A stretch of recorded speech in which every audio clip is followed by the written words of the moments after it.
Olá, gente! Mais um Papo com o Maestro, né? Falei para vocês que esse ano a gente ia ter muita novidade, né? Sempre com o intuito de mostrar os talentos e as personalidades da música e da arte aqui da nossa cidade e da região, não é verdade?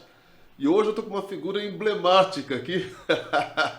Ele tem muita coisa para contar, mas é uma pessoa que eu conheço desde quando eu tinha 12 anos. Então daí já faz uma ideia, né? Eu tô aqui com o Ciro Bondesan, família tradicional aqui na cidade. Ele é tio do Amilcar Bondesan, um abraço pro Amilcar. Primo. Ah, é primo, tá vendo?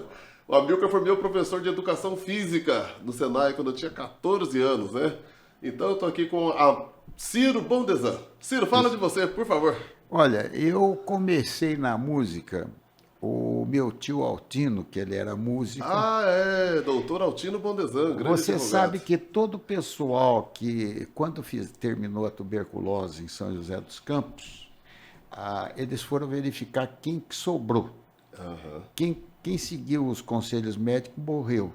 Certo. Agora, quem sobrou eram os bonachão e os artistas. Sim, que não seguiram nada. Que não seguiram os médicos, eles iam fazer, naquele tempo, fazer serenata. De madrugada com frio, né? Então, eu posso citar várias pessoas, por exemplo, tem o Ben Costa, Sim. que era tuberculoso e tocava violão. Tinha o Martins da Ótica, que tocava violão. Certo. Tinha o Walter Ovalle, que tocava bandolim, cavaquinho. Cavaquinho, Inclusive cavaquinho clássico, que é dificílimo, ele tocava. Tinha o Eumano Ferreira Veloso, que foi prefeito, tocava um belo de um violão. Então, o pessoal que escapou da tuberculose eram os músicos, Os boêmios. que não ligavam muito para o negócio. Até dizia o meu tio que aqui em São José dos Campos, se você pegava uma caneca, né? Sim.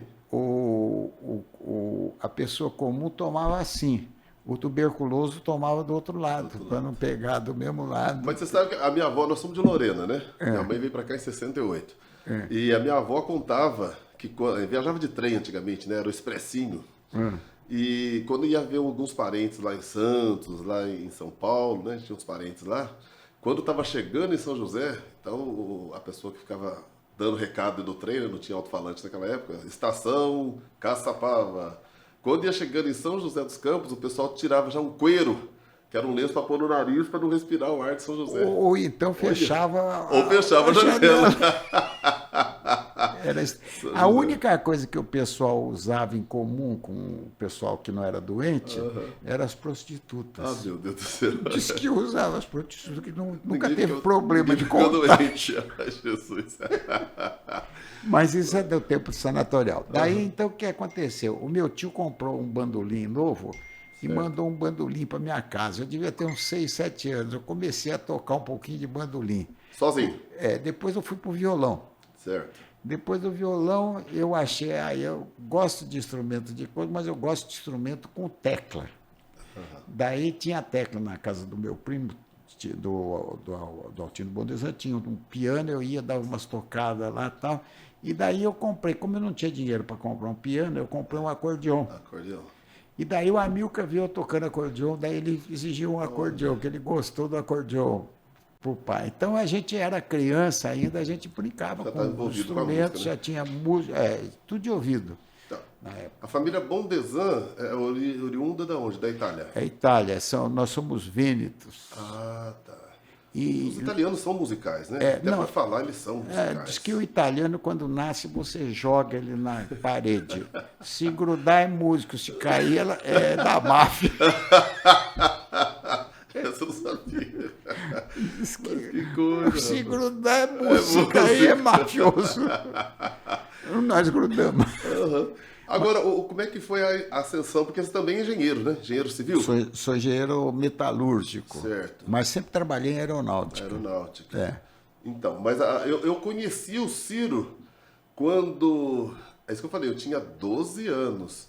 As minhas irmãs começaram a aprender órgão na igreja. Na verdade, começaram a aprender piano. Mas a gente não tinha dinheiro para comprar um piano. Exatamente. O piano nunca foi um instrumento barato até hoje. É né? verdade. Um piano aí, acho que é 22, 24 mil reais no piano zero. Então nunca foi um instrumento assim tão acessível. É. Né? Então a minha mãe comprou o órgão. e a marca mais simples que tinha, que era o órgão Itson 1000 RA. Até hoje eu lembro o modelo dele. Comprou lá de você. E eu devo ter vendido mais de uns 2.000 órgãos daquilo mesmo? lá. Olha, o que eu vendia de órgão, você não faz ideia. Eu introduzi o órgão aqui no Vale do Paraíba. Todo mundo comprava de mim. Comprava. E eu cheguei até a entregar órgão na Bahia. Que isso? Juro por Deus. Ué, da então tinha que Bahia. botar na Kombi, então, né, Mar? E eu ia com a minha piruazinha, eu fui à Bahia, foi Jequié levar um órgão. Levar um órgão. Lá daqui lá. Então eu vendia para Deus e todo mundo o órgão. E montei a primeira escola de órgão aqui em São José também. Que era checar. A Checar, que a gente chamava de Checar Instrumentos, Checar ali Instrumentos. na No shopping... Esplanada. Esplanada. E como não tinha professor, o meu primo, o Amilcar, foi ser professor. E daí a Ana, vendo o Amilcar tocar, ela aprendeu a tocar, a irmã dele aprendeu a tocar e no fim acabava tocando quase melhor que ele. Ele passava 10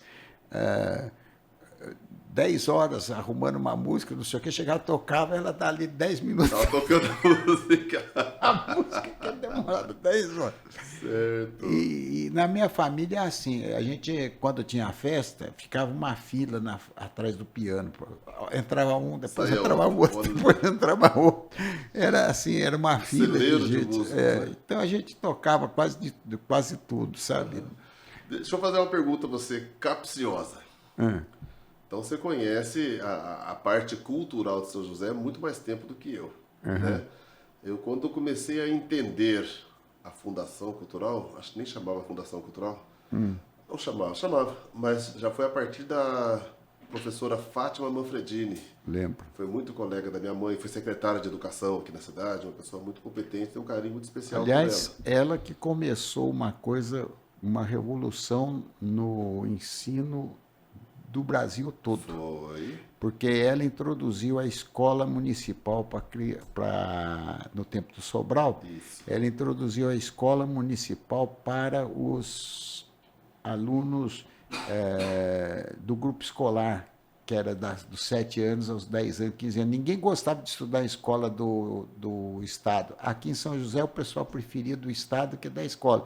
E como eles tiveram muito melhor rendimento, o Estado todo copiou O modelo o dela. modelo daqui de São José, que depois passou para ser o modelo brasileiro, que é hoje atual. Sim. A educação em São José era modelo. Eu lembro que a minha mãe falava que o uniforme das professoras, no tempo do Sobral, na década de 70, né? Foi quando a minha mãe ingressou na escola municipal em 1969, era o mesmo uniforme da VASP. Era. Era o mesmo uniforme da VASP. Da aeromoça da VASP era o mesmo das professoras da rede municipal de ensino. E aí, então, aí que eu comecei a conhecer a dona Fátima Manfredini, não como professora, né? Mas como gestora de cultura. É um talento, ela. Então, eu não sei por onde ela anda, ela tinha ficado um tempo nos Estados Unidos, não sei se está de volta no Brasil, né? Mas é uma pessoa que eu quero trazer aqui. Porque na época dela, que tinha a fanfarra na escola pública, na escola municipal, tinha a fanfarra. Ela introduziu um monte de coisa. Eu sei que você é engenheiro, você gosta de matemática, mas eu detesto matemática. Não gosto de matemática até hoje. Engano seu. Pois é. Você sabe por que é engano? A música é um laboratório. A música, segundo os gregos, é a matemática dinâmica. Porque você tem que ter coordenação, divisão, você tem que ter tudo, não sei o que. Então você pode não gostar da matemática teórica, mas praticamente você a faz. Então. Inclusive, todos os grandes sábios do mundo foram músicos. Einstein tocava violino. Sim, Mozart, né? Mozart e tal. E você pega, por exemplo, o grande ministro que nós tivemos aqui, como é que é o nome dele? Agora esqueci. Mas ele era crítico musical, um grande ministro que nós tivemos da Fazenda aqui no Brasil. Agora esqueci o nome dele. Não é o Dilson Funaro, não, né? Não, era o... Estou vendo a cara dele. A gente ficar velho é um problema. Eu sempre aconselho, não fique velho, que você esquece as coisas. Isso não tem jeito. O negócio de jogar dominó e tocar piano, que o Alzheimer não pega a gente. Pois é. Mas aí o que acontece? Nessa época eu lembro que a Fátima, a gente tinha um grupo, eu dava aula na ETEP, isso aí foi em 89, eu dava aula na ETEP. Então a ETEP tinha um grupo musical com os alunos que sabiam música, então eu montei um grupinho lá, então quem tocava clarinete, quem tocava flauta, saxofone, piano, violão, montamos um grupinho instrumental. Tinha o coral, que era com a Luísa Maria, filha do Samuel Costa, E tinha o Jair, que fazia teatro, né? Agora eu não lembro quem que dava balé. Eu sei que tinha um montão de coisa. A ETEP era uma escola fabulosa, né? Era. Hoje acabou de destruir a ETEP. Mas era uma escola fantástica, né? Como escola técnica e também o que acompanhava, né? Os adendros. E aí eu lembro que eu conversei com a Fátima Manfredini, rapaz, num dia, acho que foi uma terça, quarta-feira, encontrei com ela. Eu falei, tem um grupo. Ela falou, então leva esse grupo para tocar lá na Praça Afonso Pena. E nós levamos o grupo para tocar na Praça Afonso Pena, tem foto até hoje em casa, a gente tocando lá. E foi a Fátima que conseguiu isso pra gente. Aliás, você executa uma das fases interessantes da música, que é o congraçamento dos músicos, que é a orquestra, o coro e tudo, etc. Gosto muito de coral. Tem músico que só pensa na sua evolução física. Individual, é. Só ele, mais ele, concertista e não sei o quê. E outros procuram fazer um grupo, um né? grupo. E vamos crescer Isso é juntos. interessante, os Eu maestros que fazem isso daí. Eu gosto. Agora, a pergunta que eu vou fazer pro Ciro Bondesan é o seguinte: como que o Ciro Bondesan, que conhece o panorama cultural da nossa cidade desde o Biriba Boys, como que você vê a cultura musical da nossa cidade, principalmente pro lado do músico? Você acha que tá bom, tá legal, precisa Olha, melhorar, tá ruim? O músico, quando nós tínhamos uma elite musical feita pelos ricos, Certo.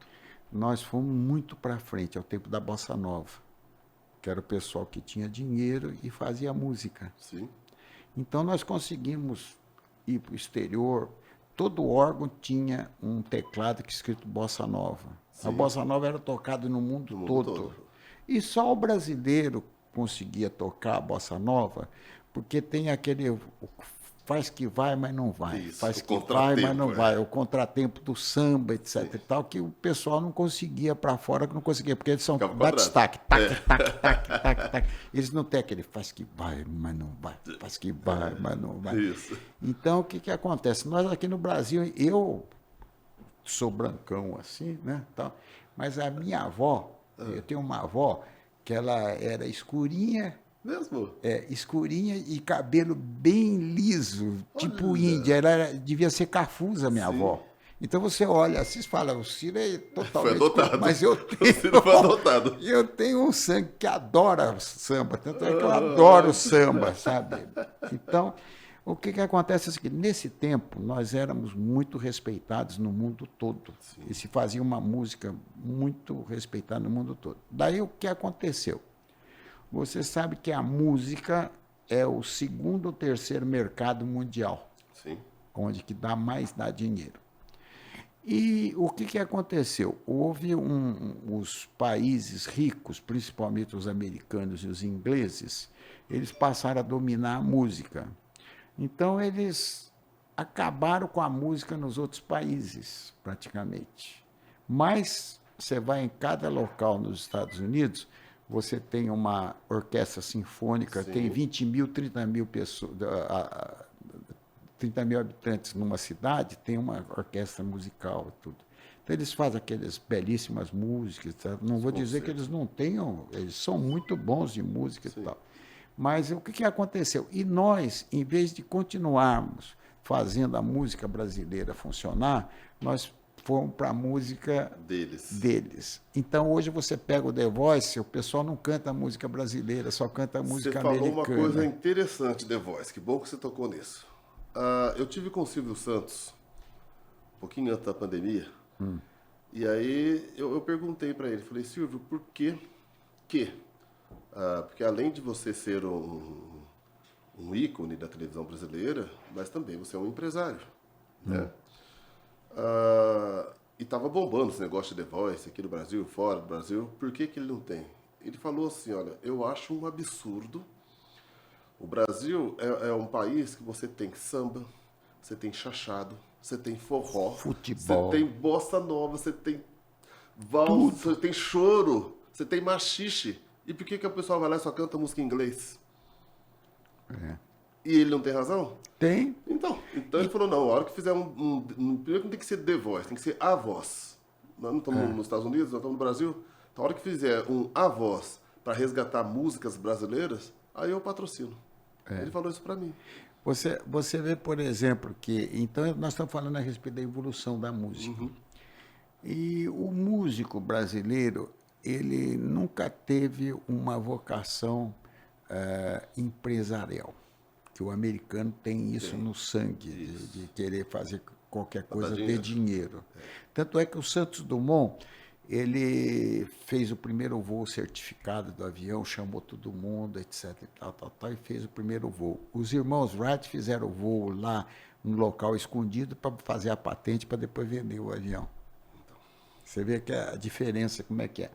Então, o que ocorre é o seguinte, o músico brasileiro, eles lançaram o tal de DJ, não sei o que, etc, tal, o karaokê e tal, de uma maneira tal que você não precisava mais aprender música para você se acompanhar. Então, você não precisava de instrumento para se acompanhar. Então, eu vendi muito violão, muita guitarra, muita coisa, porque se acompanhar e tocar e cantar. Até porque a década de 80 foi uma explosão de bandas, né? Agora, eles fizeram isso daí, os americanos fizeram isso daí do DJ, mas eles não largaram a música deles, de fazer as músicas. Como eu disse, tem orquestra, tem clubes de música, etc. Em todas as cidades americanas, na Inglaterra, tem tudo isso. E nós aqui largamos, nós gostamos de ouvir as músicas dele. Pessoal, você pega qualquer camarada, ele fica cantando em inglês, não sabe o que está falando, mas ele canta em inglês, etc. E acha bonito cantar em inglês, porque em português é meio feio para eles. Então, eles passam. Então, o que acontece? Resgatar, né? Hoje você tem, para você ser um bom músico, acompanhar tudo, fazer bons arranjos, etc., você precisa 5, 10 anos, no mínimo, de estudo. E um DJ com 3 meses, 4 meses, ele faz. Só que o DJ, ele vai com os instrumentos, com o aparelhamento dele, ele ganha 1.000, 2.000 uma apresentação. E o músico vai lá, ganha 150, 200 depois de 10 anos. É desigual, né? É desonesto até, eu acho, né? Não, e eu ia contar uma história para você que é muito interessante a respeito da propriedade, da falta de sensibilidade do músico na parte comercial. Os direitos autorais. Por exemplo, o Zequinha de Abreu, Tico-tico no fubá. ele era o homem de Santa Rita do Passa Quatro, aqui em São Paulo. Filho de farmacêuticos. E o pai queria que ele fosse ser médico. Ele esteve na escola de medicina 2 anos, depois largou e foi ser músico, que o problema dele era ser músico. E ele fez músicas muito interessantes, muito boas, tal. E ele morreu em 1935. E no Cassino da Urca, aliás, o pessoal fala que o jogo não deve ter. O jogo é um incentivador da música. Sim, tá ligado. Igual só em Las Vegas você vê acontecendo tudo e a música está acontecendo. A música está acontecendo. Então, o pessoal não quer que tenha jogo no Brasil, mas o grande incentivador da música, do músico, é o jogo. Então, no Cassino da Urca, o Ethel Smith, que era grande organista americana, no intervalo de uma apresentação, ela estava na plateia, no intervalo da apresentação, o maestro Gaó subiu e começou a tocar o tico-tico no fubá. Ela olhou e falou, mas que música bonita, que musicalidade. Ô Gaó, você poderia fazer a música, escrever a música? Ele escreveu a música e deu para ela. Bom, dali a pouco tempo, aparece um filme com a Esther Williams, e a Esther Williams aparece dançando tico-tico no fubá, que era uma das maiores estrelas na época, que ela fazia show de piscina, nadava muito bem, e ela passou. Foram feitos 5 filmes onde apareceu o tico-tico no fubá. Eu lembro do da Ethel Smith, um filme da Disney, onde ela toca o órgão Hammond, né, de pedaleira inteira, que negócio todo, aí aparece o Zé Carioca e o Pato Donald de cima, ela toca um pandeiro também, e o tico-tico no fubá rolando. E o pessoal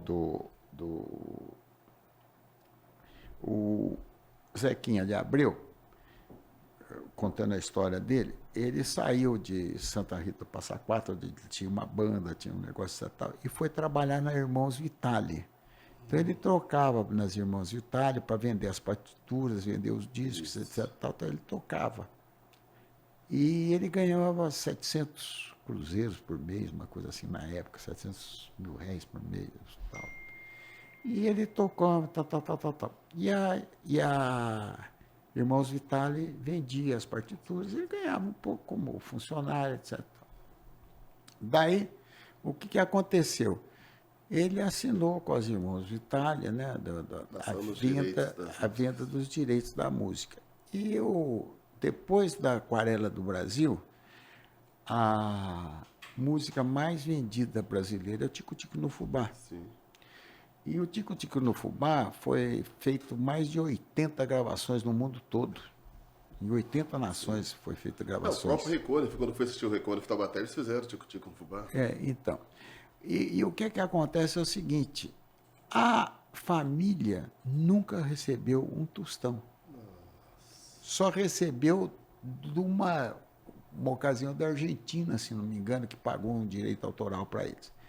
E uma das filhas dele esteve nos Estados Unidos e verificou que só a Aquarela do Brasil, na época, eu não lembro quanto é que era, o Ari Barroso tinha ganho 11 milhões de réis, não sei o quê, 11 milhões do dinheiro lá, né? Isso. E ele ganhava 7 mil aqui só. Nossa, Deus. Que coisa, né? Isso é complicado, né? Essa coisa de direitos autorais é complicado, né? Nós temos aí o ECAD, né? E não funciona como deveria. Aliás, esse ministro aí, o Salles, que mexeu na Lei Rouanet, que eu achei ótimo, daqui a pouco eu quero que você fale sobre a Lei Rouanet, eu achei ótimo. Eu achei ótimo também. Então, beleza, estamos falando juntos. Eu achei ótimo. O pessoal que está bem não precisa de dinheiro. Precisa um músico que faz umas boas músicas, ele ir para frente. Não o camarada que já faz música, que já tem sucesso, ele faz o nome dele, já está o sucesso. O cara já está vivendo da Lei Rouanet, né? Então ele mudou e aí ele mandou um recado. Ele falou, eu vou chegar no ECAD. Então vem coisa por aí. Entendeu? Porque o ECAD também precisa dar uma, né? Precisa amparar um músico, porque o músico é um camarada que ele é romântico por natureza, ele não é comerciante. Não é. Porque a grande maioria depois, no final, acaba... Né? Acaba na miséria, acaba coisa, tal. Então, o que acontece? É difícil. Eu conheço, por exemplo, músicos aqui no São José que morreram, até se mataram por causa de não ter problema. Tem recurso, né? Nessa pandemia teve muito músico que vendeu os materiais dele, equipamento para comer. Tá? Então, o que acontece? O músico não tem uma proteção assim, e ele também, por ser músico, às vezes ele não procurou uma formação de administração, de coisas, não sei o quê, para poder melhorar a vida, porque ele é muito etéreo, faz amor, etc.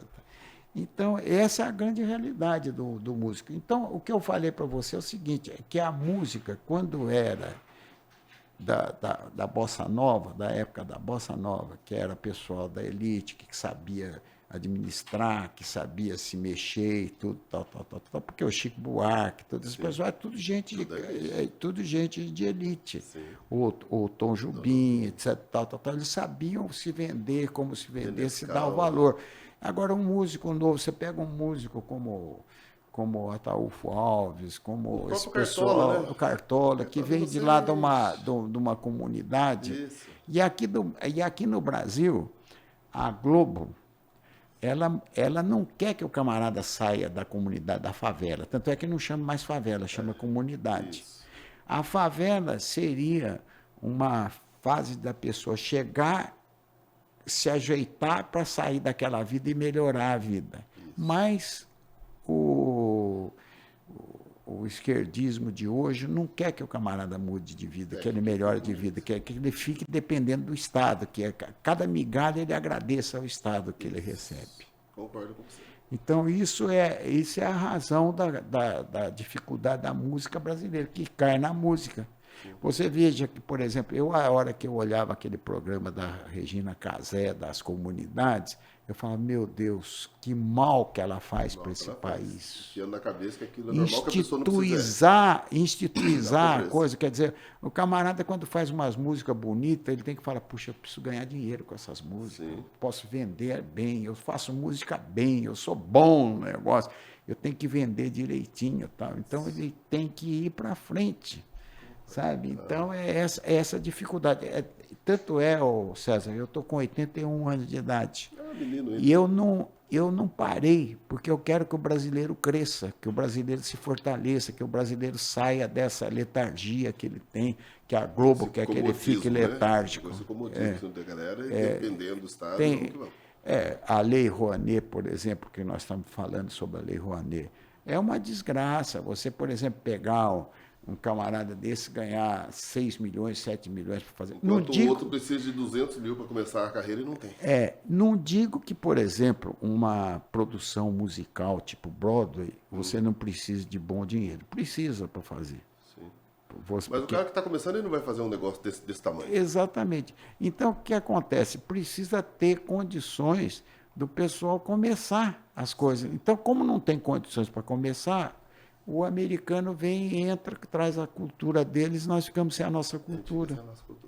E o sambista, o negro para fazer samba é um negócio extraordinário. O Ataúfo Alves, pois é, falaram tanto que desta vez a morena foi embora. É coisa louca.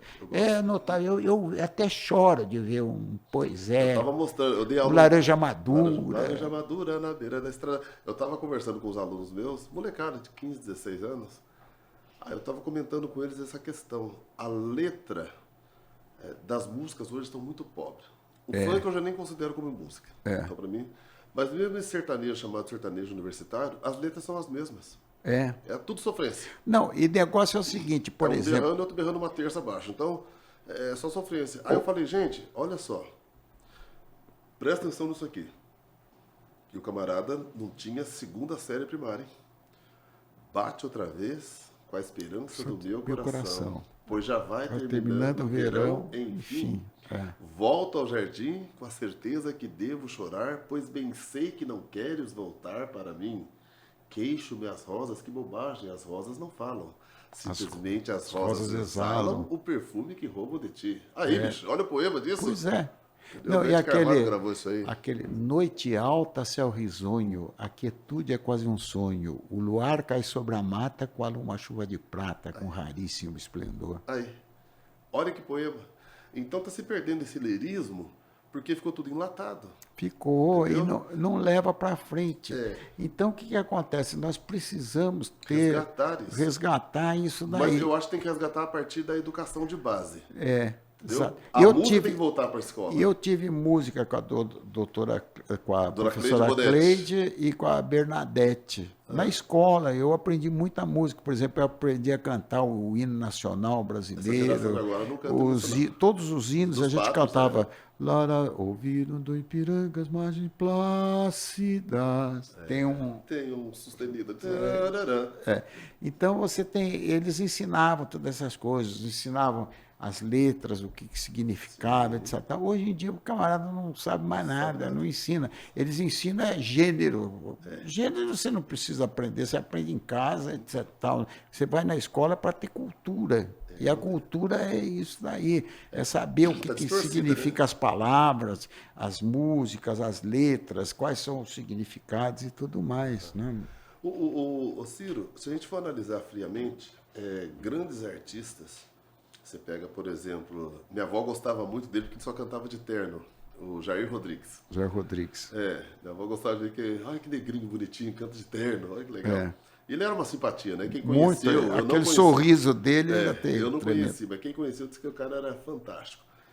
Mas só que essa galera, Jair Rodrigues, a própria Elis Regina, essa turma saiu da onde? Saiu do festival.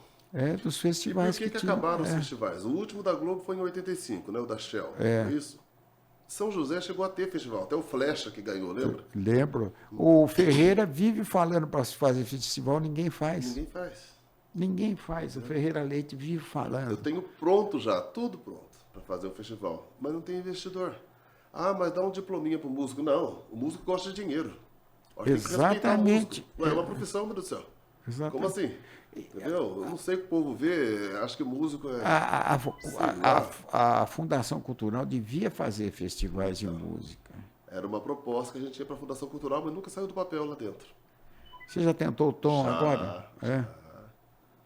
Nunca saiu do papel. Bom, eu vou te contar, Eu estou meio desacursoado com a eu Fundação escrevi um livro que é uma cartilha de alta tecnologia.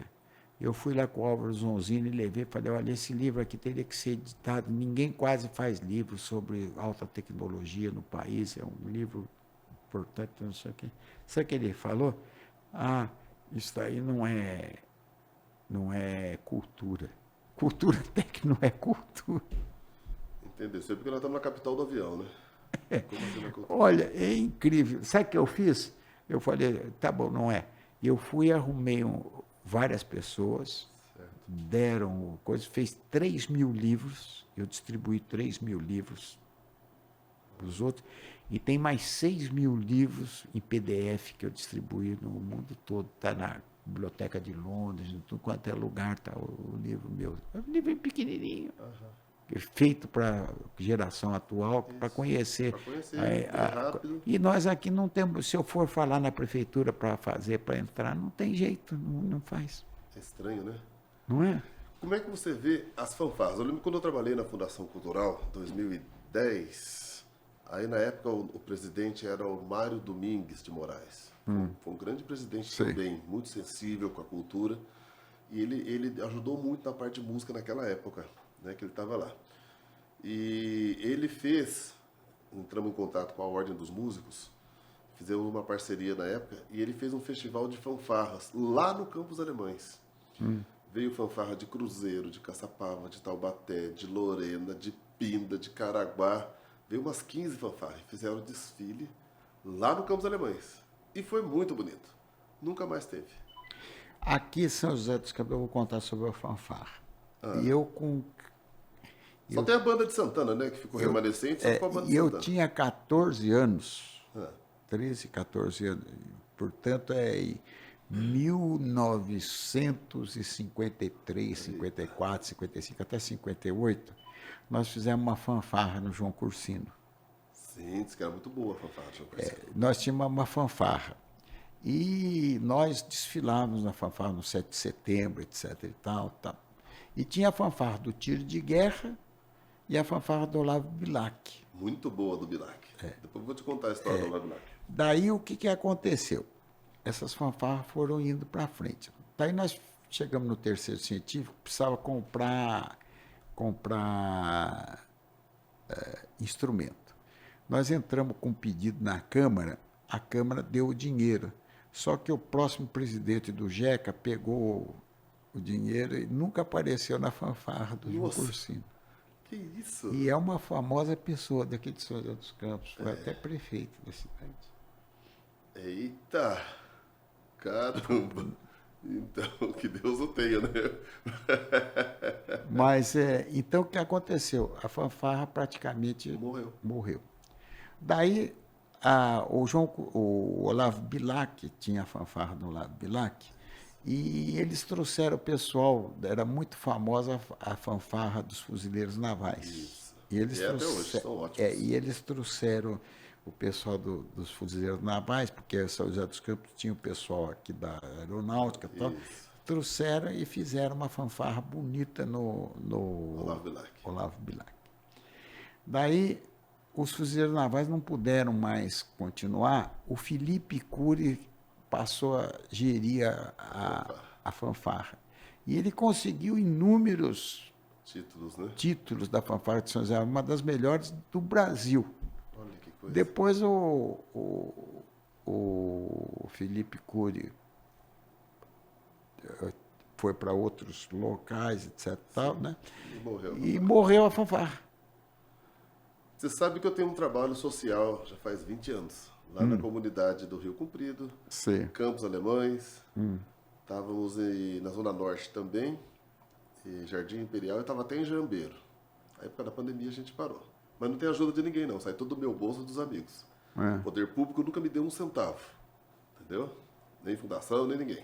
Tem que arrumar a lei Rouanet agora. Pois agora dá pra gente correr atrás disso aí. E aí, eu conhecia o pessoal do Bilac, né? E eu já sabia que os instrumentos estavam lá abandonados. Aí eu fui fazer uma visita, me atenderam muito bem. Ciro, a hora que eles me levaram para ver onde é que estavam os instrumentos, eu quase chorei. Jogaram o instrumento numa sala lá, goteira em cima dos instrumentos, estava apodrecendo tudo aquilo. Eu falei, faz o seguinte, me empresta os instrumentos, eu estou com um trabalho assim assado, com criança carente, eu assino uma cautela, né, por tempo indeterminado, se vocês quiserem o instrumento amanhã, eu devolvo todos, não tem problema.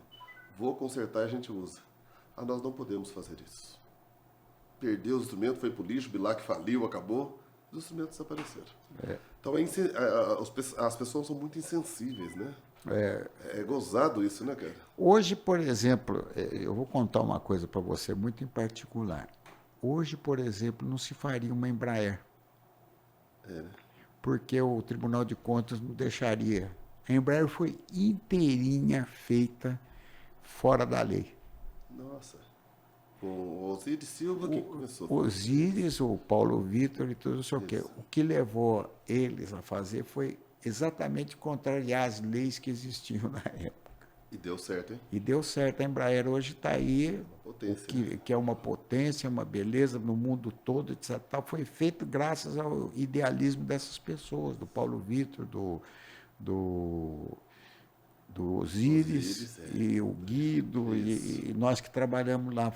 Foi uma grande coisa. Por quê? Por causa disso daí, por causa que foi feito contra a lei. Então, se esse camarada do Bilac falasse assim, não, eu vou arrumar um jeito de você levar, você levaria o negócio e eles teriam os instrumentos ainda e teria coisa, acabou e foi pro lixo, etc.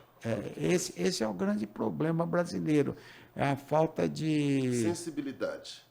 Eu acho que a burocracia fica superior à sensibilidade. Você não precisa nada. Você pega, por exemplo, essa catástrofe que nós tivemos lá em Petrópolis. Certo. Existiu dinheiro desde 2010, 2012. Por que não fizeram, então? E o pessoal não fez porque não levantou a bunda da cadeira. Então, precisou porque tinha que fazer um projeto. Sim. O pessoal, eles não são servidores do público. Eles se servem do público, mas não são servidores para o público. Então, eles esquecem que existe o público, eles sentam lá na cadeira e falam assim, não, eu quero receber o meu e o resto que se lasque. É por aí mesmo. Como que você vê a Orquestra de São José? Ela acabou, agora está voltando. A Orquestra de São José, existe a orquestra e a filarmônica, né? A orquestra tinha acabado, né? A orquestra é feita por músicos... Que tem outras funções. Não, por músicos profissionais. Né? A filarmônica é feita por músicos meio amadores profissionais. Então, não deveriam ter acabado. Deveriam ter passado, em vez de orquestra, passar a filarmônica. Certo. Então, se continuava a fazer o músico amador que tocava numa orquestra. Então, essas orquestras, faltou uma ideia, uma visão do pessoal fazer uma filarmônica aqui em São José. Pois é. Bom, está começando de novo, né? Agora, outro molde. Porque a orquestra, ela é considerada o seguinte, tem um monte de profissionais. Eles juntam esses profissionais, põem, o maestro funciona, etc. E eles tocam de vez em quando, fazem 3, 4 apresentações, etc.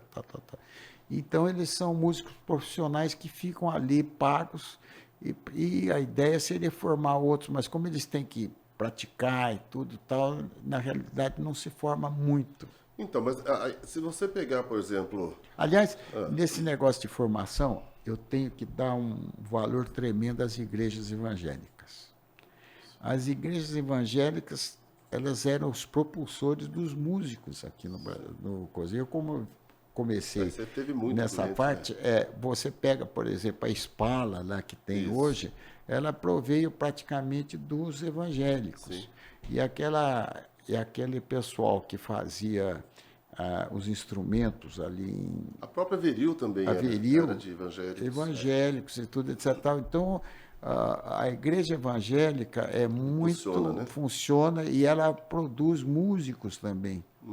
Muitos músicos.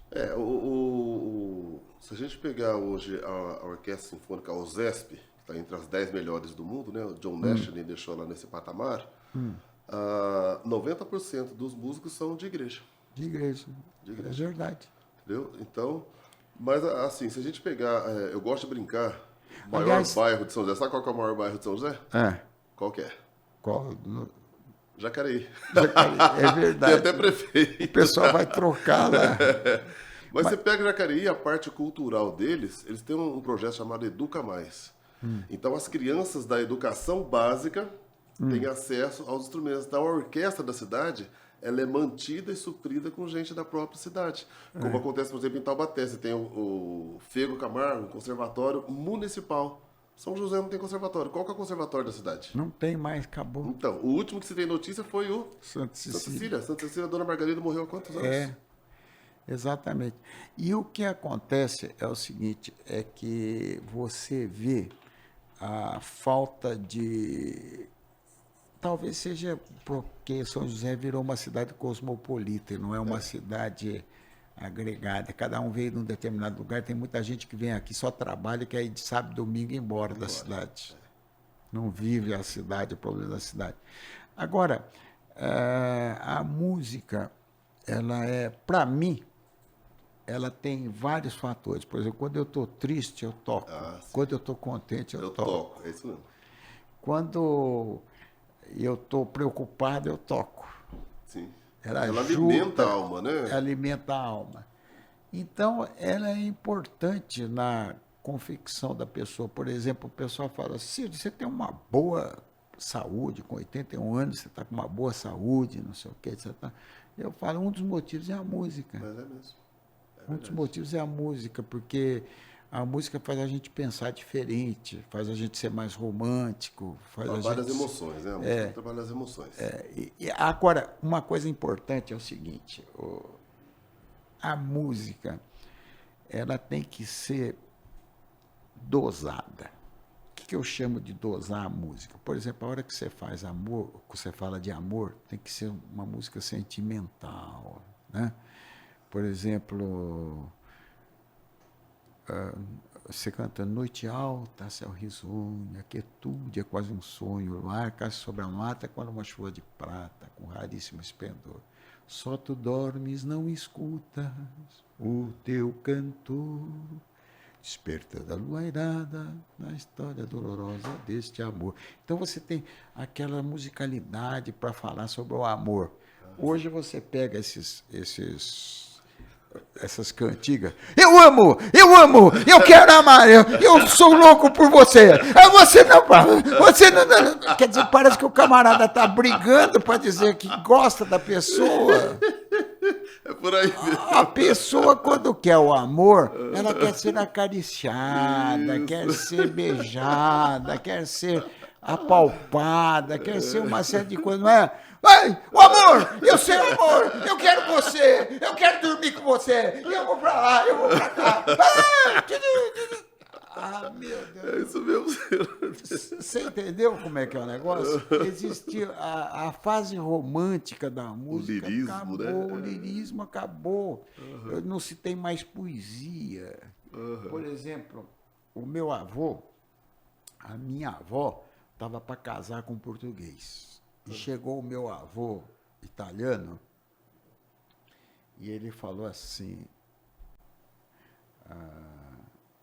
como é que é?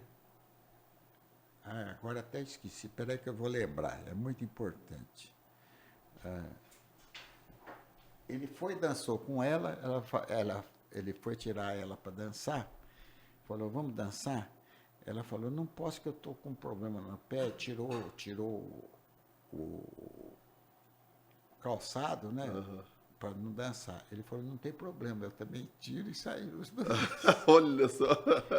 Depois ele falou assim, daí ele sentou do lado dela assim, ele falou assim para ela, se eu fosse rico d'oro e de gioielli, te farei cobrir da capa al piede. Se eu fosse papa por quest'occhi belli, in Vatican renegare la fede.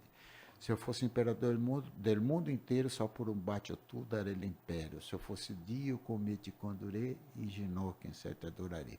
Tradução. Se eu fosse rico de ouro e pedraria, da cabeça aos pés mulher te vestiria. Se eu fosse papa por esses olhos belos, no Vaticano eu renegaria a fé. Se eu fosse imperador do mundo inteiro, só por um beijo teu eu daria o império. Se eu fosse Deus, comigo te conduziria, em joelhos, mulher, no céu te adoraria.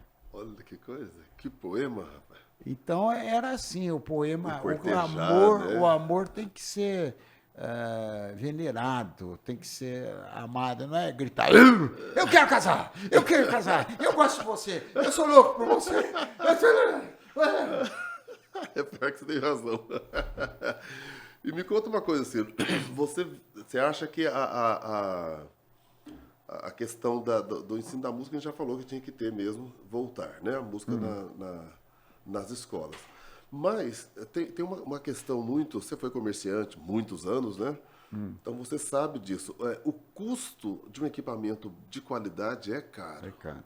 Então, de repente, poderia haver assim, uma lei onde a pessoa que fosse músico, comprovadamente músico, não teria o imposto sobre o instrumento.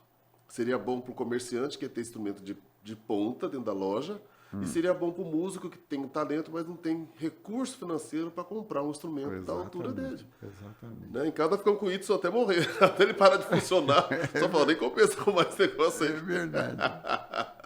Mas, gente, não tinha dinheiro para comprar um B75 da Yamaha. Pois é. Né? Que era o meu sonho de consumo e não consegui ter um daquele lá. Vou ver se eu acho na internet um jogado por aí. Se você soubesse, me avisa. Tá bom. O B75 ou o E70, né?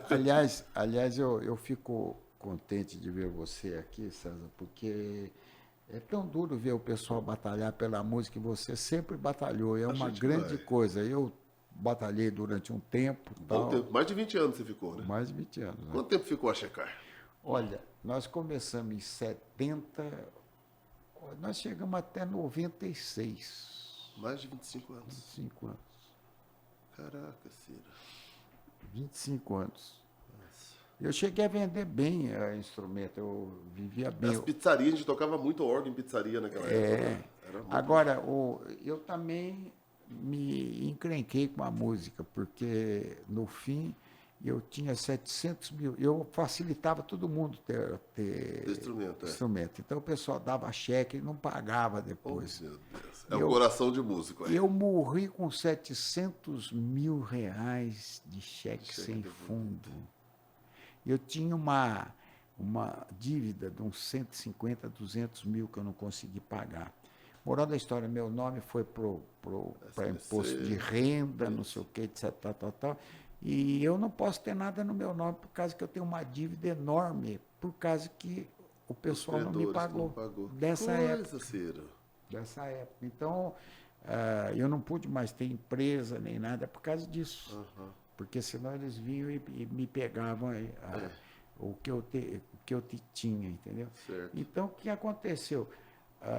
Você ajudou muita gente, né, Ciro? Nossa Senhora, o que nós formamos de gente para músicos para aí, que até hoje estão aí. Estão nativa por causa o Vilhena. Eu mesmo comecei porque minha mãe pôde comprar um órgão na Checar. Senão, até porque na época eu fazia Senai. Então eu estava predestinado, entre aspas, a ser metalúrgico. Meu pai era metalúrgico, por isso que eu fiz Senai. Então, mas quando a minha irmã chegou em casa, minha mãe chegou com o órgão. Aí estava acostumado com o órgão da igreja. Né? Aí quando eu apertei o botãozinho lá, bossa nova. Opa, o que é isso? A gente não estava acostumado com essas coisas, né? Não é? Entendeu? Aí, opa, eu vou nesse negócio aí. Tanto que eu aprendi a tocar de ouvido, depois que fui fazer estudar academicamente depois. E eu sempre toquei de ouvido. Você tocava de ouvido? Você tocava e cantava. Eu lembro que você colocava o microfone lá na frente lá e tocava e cantava. Um dia, deixa eu contar uma coisa para você que é o máximo, sabe? Eu não tenho agilidade para tocar. Eu sou ruim para tocar e sou ruim de arranjo. Mas eu tenho... ouvido. Eu toco com o coração e com o ouvido. E a parte da mão direita minha não é ruim, é boa. Certo. A esquerda que é mais coisa. Bom, moral da história. Estavam lançando na Avenida Paulista, num hotel, o navio porta-aviões da Marinha. Eu fui lá numa coisa, estava cheio de gente, no hotel na Avenida Paulista, lá naquela região da Paulista. Aí, depois na hora do almoço, nós estávamos todo mundo almoçando, assim e tal, e eu vi um piano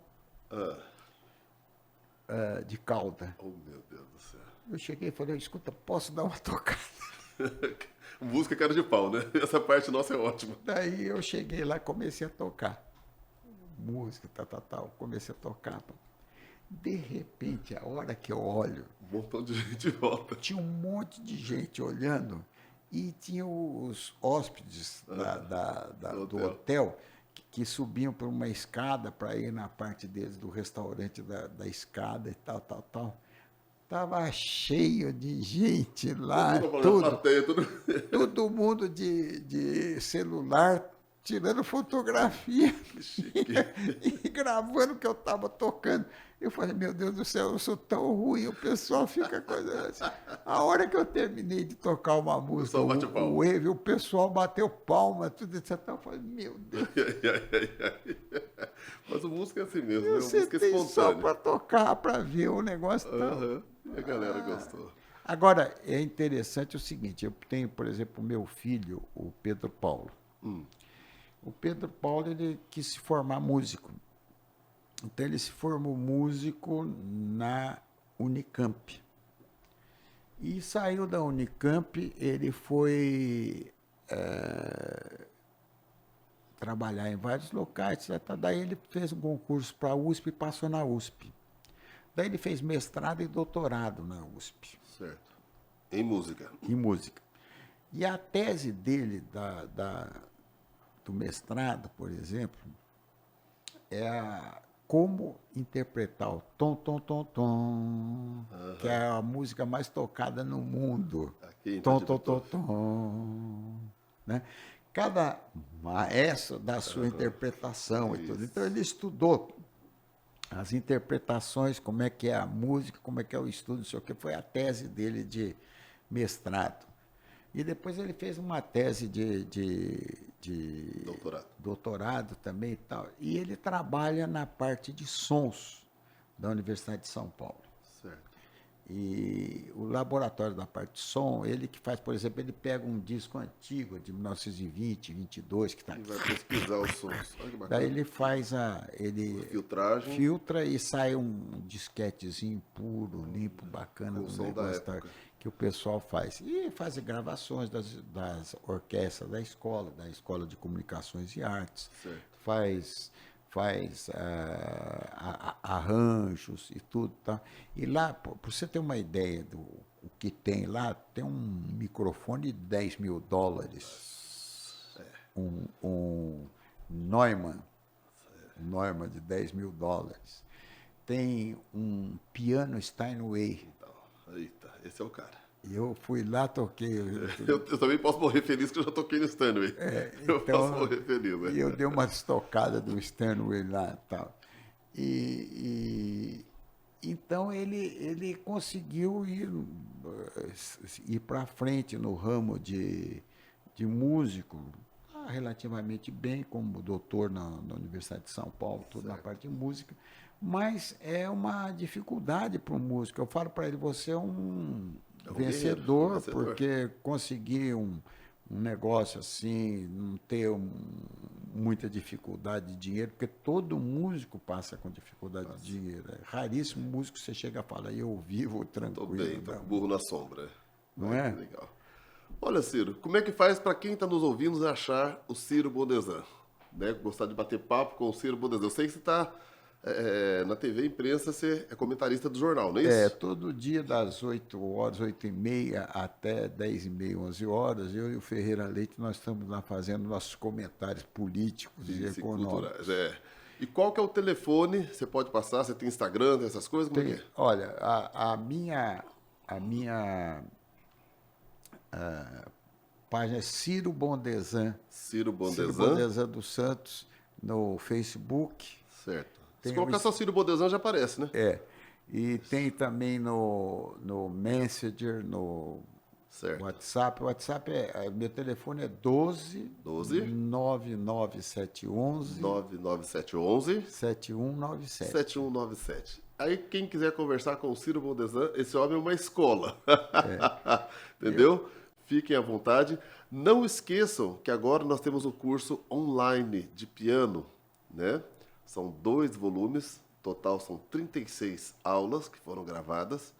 E esse curso, ao final, você recebe um certificado endossado pela Ordem dos Músicos do Brasil.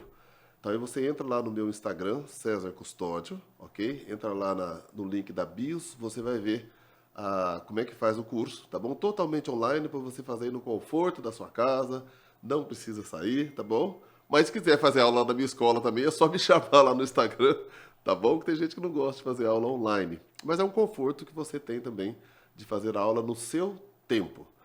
E olha, comecem a estudar música. Em vez de você ficar preocupado em dar um celular de último tipo pro seu filho, dê um instrumento musical para ele, entendeu? As nossas crianças hoje já estão muito bitoladas em tecnologia. Não que a gente não precise da tecnologia, sim, mas a gente não pode deixar a tecnologia dominar a gente, não é verdade? E a melhor coisa para a gente trabalhar as emoções, lembra que o Ciro falou?